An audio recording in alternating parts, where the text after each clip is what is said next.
Hello বন্ধুরা, আমার ছাদ বাগানে তোমাদের সবাইকে স্বাগত। আজকে আমি ছাদে এসেছি, আর ছাদে এসে প্রথমেই যাকে দেখতে পেলাম এই কাঠবিড়ালিটা নিজের মনে বসে রয়েছে। যে আমি ওর সামনে দাঁড়িয়ে ওর ভিডিও করছি, ওর কিন্তু কোনো খেয়াল নেই, আর সুন্দর একটা আওয়াজও করছে। তো ও ওর মতো থাকুক, আমি আমার কাজ করি। আমি এই কাঞ্চন ফুলের গাছটা সপ্তাহখানেক আগে নিয়ে এসেছিলাম। সপ্তাহখানেক রেখে দেওয়ার পর এই গাছটাকে আজকে আমি টবে লাগিয়ে দেবো। এটা সাদা কাঞ্চন ফুলের গাছ। কাঞ্চন ফুলের আরো দুটো কালার হয়ে থাকে, একটা হলুদ কাঞ্চন হয়ে থাকে আর একটা পার্পল কালারের কাঞ্চন হয়। তো পার্পল কালারের কাঞ্চন ফুলের গাছটা কিন্তু একটা বড় গাছ হয়ে থাকে। তো গ্রো ব্যাগটাকে কেটে নিয়ে আমি এই গাছটাকে লাগিয়ে দেব একটা ড্রামের মধ্যে। আর এই ড্রামে যেটা রয়েছে সেটা হচ্ছে সবজির খোসা, সেগুলো পচে গিয়েরাম মাটি তৈরি হয়ে গেছে। একটা কাঠের টুকরোর সাহায্যে এটাকে একটু গর্ত করে নিচ্ছি। আর মাটিটা যেহেতু খুবই ঝুরঝুরে, এই মাটি সাধারণত শক্ত হয় না, ঝুরঝুরে টাইপের হয়। তো আমি গাছটা বসিয়ে দিয়েছিলাম প্রথমে। তারপরে দেখলাম যে এই গাছের গোড়ায় যে নার্সারি থেকে যে মাটিটা দেওয়া ছিল, এই মাটিটা এঁটেল মাটি। আর এঁটেল মাটি হওয়াতে এটা প্রচণ্ড মানে চিটচিটে হাড়ি টাইপের। এই মাটিটা শুধু লাগিয়ে দিলে শিকড়ের ডেভেলপমেন্ট ভালো নাও হতে পারে। সেই জন্য আমি আবার গাছটাকে তুলে নিয়ে কি করলাম, এর মানে গোড়া থেকে যত এঁটেল মাটি ছিল সবটা মোটামুটি ফেলে দিলাম। আর ফেলে দিয়েই কিন্তু আমি গাছটা লাগাবো। কাঞ্চন ফুল কিন্তু আমার একটা বেশ প্রিয় ফুল। যখন আমাদের বাড়িতে আমি ছাদে বাগান করতাম না, বাড়ির উঠোনে জায়গা ছিল, তখন কিন্তু মাটিতে উঠোনে আমার লাগানো ছিল কাঞ্চন ফুলের গাছ। কিন্তু অনেক সময় হয় আমরা গাছ লাগালেও আমাদের অনেক প্রয়োজনের খাতিরে গাছ কাটতে আমরা বাধ্য হই। তো সেরকমই খুবই প্রয়োজনের খাতিরে আমার দুটো গাছ কাটতে হয়েছিল।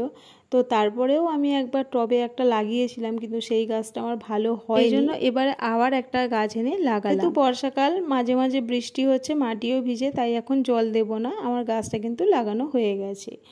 আর এদিকে ছাদে হয়ে রয়েছে প্রচুর পরিমাণে বরবটি। আজকে কিছুটা বরবটি এখান থেকে আমরা তুলে নেব। আর বরবটি কিন্তু প্রচুর পরিমাণে আমার কাছে হয়েছে। আর এদিকে বরবটিগুলো, এই যে বরবটিগুলো দেখাচ্ছি, এগুলো কিন্তু প্রচুর বড় বড়। আর মাকে ডেকেছি বরবটিগুলো তোলার জন্য, কারণ আমি তো ভিডিও করছিলাম, এক হাতে তুলতে পারবো না। সেই জন্য মাকে বললাম যে বরবটিগুলো তুলে নিতে। কিন্তু আমারও যে এই বরবটি মানে সবজি তুলতে ভালো লাগে, সবজি বলো ফুল বলো, সেই জন্য এক হাতে ভিডিও করতে করতে আমিও বেশ কয়েকটা তুলতে শুরু করলাম। তো যাই হোক, এই যে বরবটি গাছগুলো দেখছো তোমরা, এখানে কিন্তু একটা বরবটি গাছ বা দুটো বরবটি গাছ আমি লাগাইনি। এখানে কিন্তু আমি প্রচুর পরিমাণে বরবটি গাছ লাগিয়েছি। অন্তত 15-20টা বরবটি গাছ কিন্তু আমার এখানে রয়েছে। আমি যেখানে পেরেছি বরবটি গাছ লাগিয়ে দিয়েছি।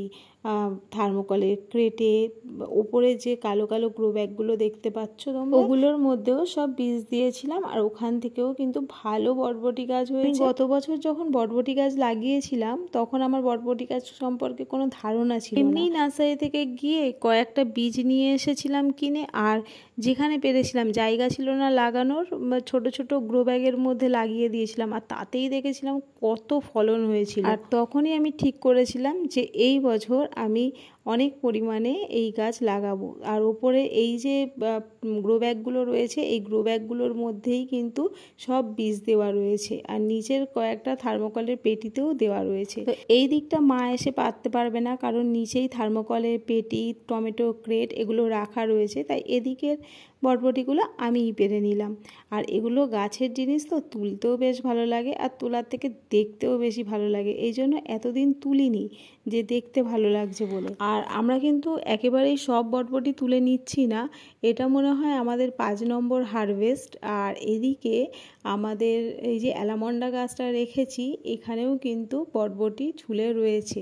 অ্যাকচুয়ালি বরবটি গাছটাই এখানে প্রথম লাগিয়েছিলাম, আর নিচে যে আমার অ্যালামন্ডা ফুলের গাছটা ছিল ওটা এখানে পরে রেখেছি। তো এখানেও বেশ কয়েকটা দেখলাম হয়ে রয়েছে। আর এদিকে করবি গাছের মধ্যেও একটা বরবটি গাছ তুলে দিয়েছিলাম, সেখানেও কিন্তু বেশ ভালোই বরবটি ধরেছে। তো সব বরবটি তো তুলছি না এখান থেকে, যেগুলো বড় তোলার মতো সেগুলো নিয়ে নিচ্ছি। আবার বেশ কয়েকদিন পরে আবার কিছু বরবটি আমরা তুলে নিই। আজকের মতো কিন্তু আমাদের বরবটি তোলা শেষ। দেখো কত পরিমাণে বরবটি আমরা তুলেছি। আর কিছু কিছু বরবটি তো সাইজে বেশ বড় হয়েছে। তো এদিকে বরবটি তোলা হয়ে যাওয়ার পর দেখলাম একটা নীল শাপলা ফুটেছে আমার এই গামলাটার মধ্যে। আর এদিকে কিছু নাকচম্পা ফুল, এগুলো কিন্তু এরকম ঝরে ঝরেই পড়ে থাকে। দেখো গামলার মধ্যে পড়ে রয়েছে, বেশ দেখতে সুন্দর লাগছে। বরবটি তোলার পর আমি আজকে কিছু কুলেখাড়া শাক তুলে নিয়ে যাব। সবটা তুলবো না, কিছুটা তুলে নিয়ে যাব। আর এই কুলেখাড়া গাছগুলো তোমরা হয়তো শর্ট ভিডিওতে দেখেছো। বাজার থেকে কুলেখাড়া শাক কিনে আনার পরে যে ডাঁটিগুলো ছিল, সেই ডাঁটিগুলোই গামলার যে মাটি, সেই মাটিতে জলগুলো লাগিয়ে দিয়েছিলাম, আর তাতেই এত সুন্দর কিন্তু শাকগুলো গ্রো করেছে।